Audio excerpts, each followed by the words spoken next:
tingnan. Diba? Bigyan niyo pa ako ng mga Wattpad moments. Ano nga kayo? Comment kayo dyan kung ano yung mga Wattpad moments. Yun yung ano namin, yun yung vlog ko, ninonormalize ko yung mga cringe moments. You know, kasi yung mga cringy moments, yan yung nakakapag-iba sa atin eh. Kasi hindi yan ginagawa sa mga movies, 'di ba? Kasi syempre i-judge yung movie na ano ba 'yan? Sobrang cringe naman, sobrang predictable naman 'yan, ganyan. Pero wala pa tayong nakikita na may gumawa ng ganun. Na sobrang cringe pero wala man ako nakakita. So sabi ko, you know what? Let's just make this. Okay na mag-cringe ako diyan. Basta gawin natin 'to kasi ito yung mga fantasy natin noon na ini-imagine natin nung high school tayo na mangyayari sa atin pero hindi siya nagawa. Diba nga? His eyes darkened. Ganon. And his jaw locked. Huh?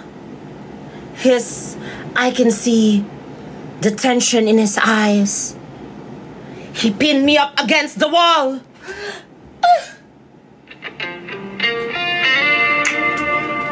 Ay, ba't baliktad? Ba't ako ginanon? Tumuwad naman si ate. Parang wala naman yun sa Wattpad, eh. Parang ano na yan, R18 na yan, bakla.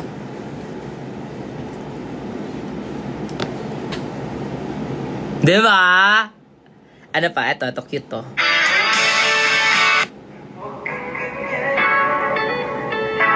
Ayan. Ganon. Example, na-lock daw kami sa detention room. Diba yan yung nababasa ko yan eh, sa Wattpad eh, na na-lock kayo sa detention room.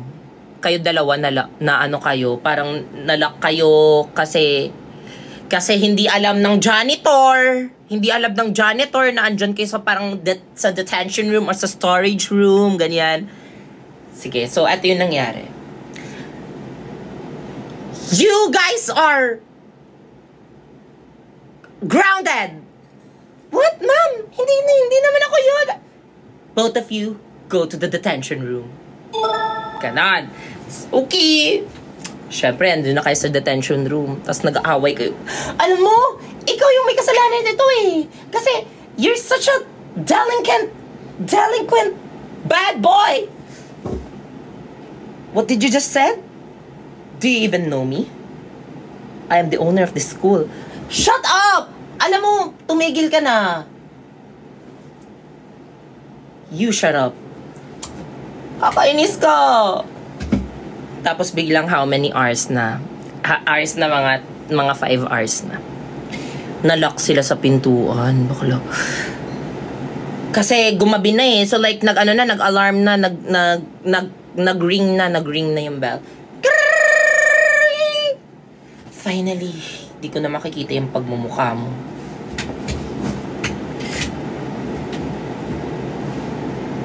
What? What took you so long? Yung pintuan hindi ma-open. Hell!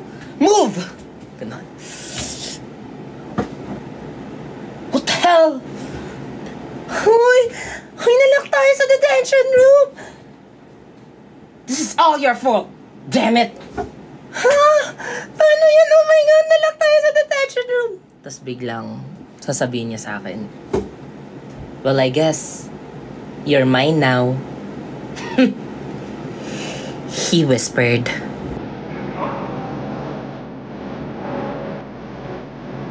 Ano sabi mo? Wala. He shrugged.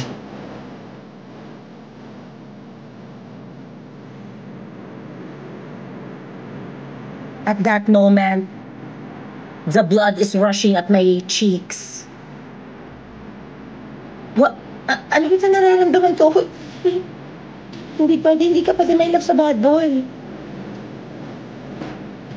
And his eyes darkened. But he has a chiseled face. with his ash brown eyes. Ganon. Bakla gagawin ko yun. Triceled. Hindi ko alam. Basta yun eh. Yun, di ba yun? He has a triceled face. Triceled ba tawag doon?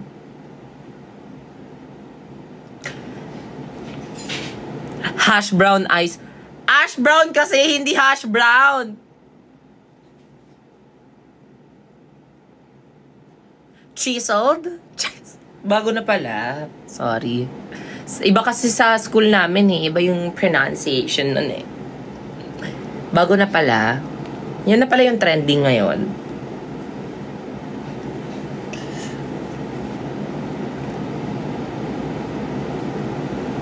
May love story ba si Balong? Pwede. Baka in the future, after kay Precious, diba? Sino gusto niyo para kay Balong? Pwedeng si Joshua Garcia or si Charet. Bet ko yung eye makeup mo. Parang sira. Salamat. Salamat. Matulog na kayo alauna na oh.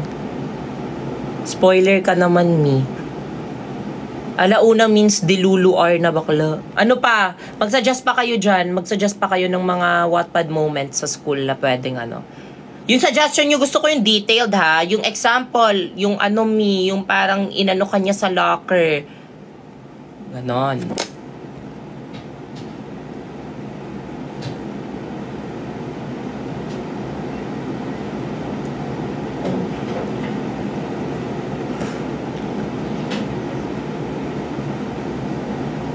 Field trip me. Bakla. Kung sobrang dami lang naming budget.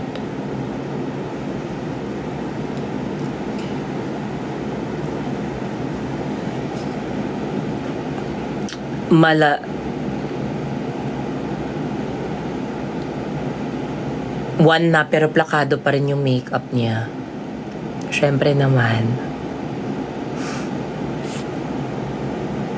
Yung na-stranded kayo sa elevator. Wala namang elevator yung public school, bakla.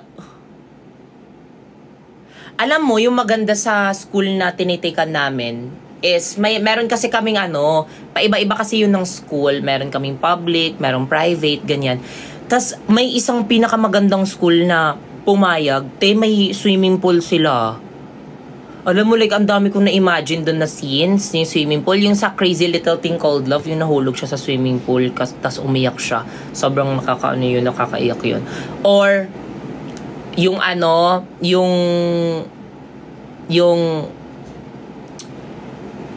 tawag doon, yung weightlifting ferry, 'di ba? Swimming pool yun. Mag-isip kaya ako ng mga swimming pool moments, no? Bakit? Yung public school namin may swimming pool ah.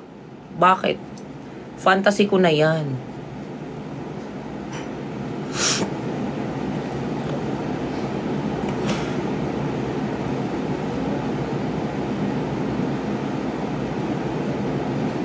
Hala, bakla, maganda yun.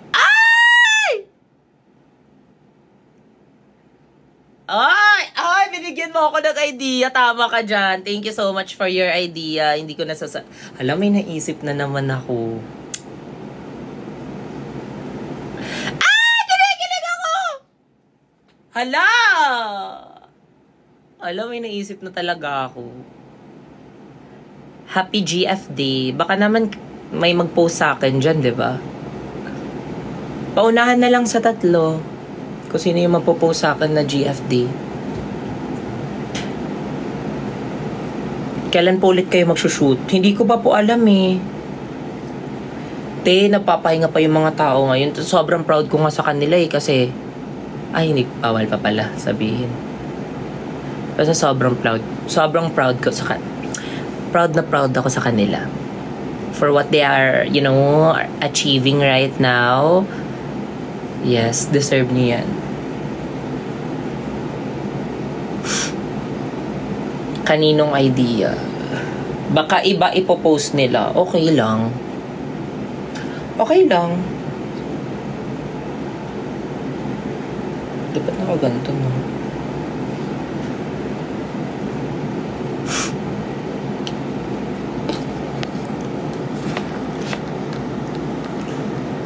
Ate, di ba graduate na sila? Skit lang yun, guys. Hindi talaga sila graduate. Kumbaga skit-skit lang yung graduate. Kasi graduation days, di ba? So, like, gumawa ako ng graduation day moments.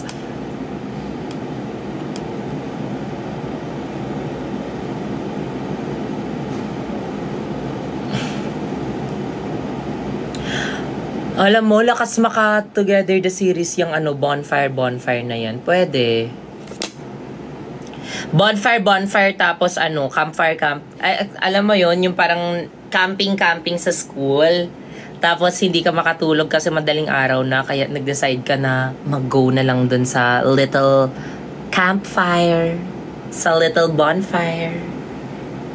Tapos pagdating mo dun, may biglang tatabi sa'yo. Tapos biglang, ay hindi ka pa pala tulog? Ha?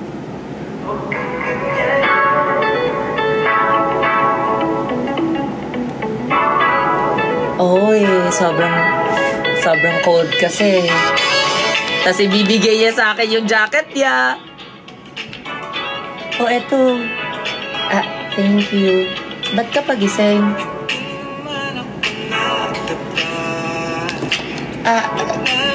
Gusto mo marshmallow? Kasi gumagawa kasi ako ngayon ng s'mores. But I love you mores. Charet. Ayun na naman siya. Hoy, alam mo, mga ganyan yung mga naiisip ko. Corny ba? Alam ko namang corny yung ko. Yung series ko, guys. Corny naman talaga siya. Pero wala corny naman yung high school Ganun naman. Hindi naman siya seryosohan na love. It's giving yun nga yung nakakapagbalik nostalgia sa atin It's the cringy moments in high school that makes it high school. Retreat scene, oo, di ba, buklo? Yung ghost hunting. Journalism, oo, nakarelate ako niyan. Journalism ako dati, TV broadcasting ako. Sa mga hindi nakakaalam, guys, TV broad ako. Broadcasting ako dati. Eto, grade 4 to 6, radio broadcaster ako. Di ba? Mula sa bulwagan ng pambag, ganyan ako dati. Magadang. Pero palalaki pa ako that time kaya